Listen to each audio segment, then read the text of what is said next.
at sa paghahanap ng lunas upang maibalik sa normal ang presyo ng bilihin, lalo na ang bigas.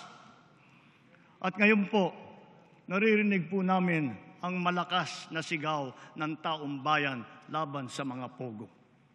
Disguising as legitimate entities, their operations have ventured into illicit areas furthest from gaming, such as financial scamming, money laundering, prostitution, human trafficking, kidnapping, brutal torture, even murder.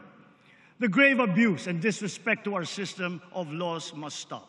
Kailangan nang itigil ang panggulo nito sa ating lipunan at paglalapastangan sa ating bansa.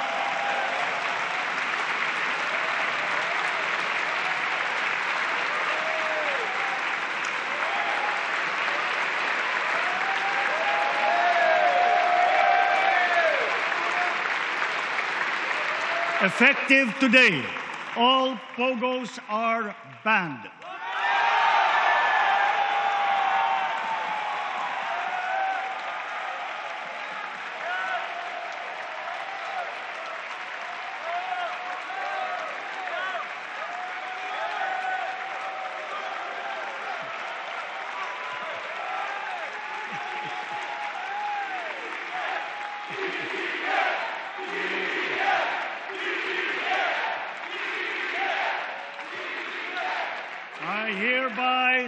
I hereby instruct PAGCOR to wind down and cease the operations of POGOs by the end of the year.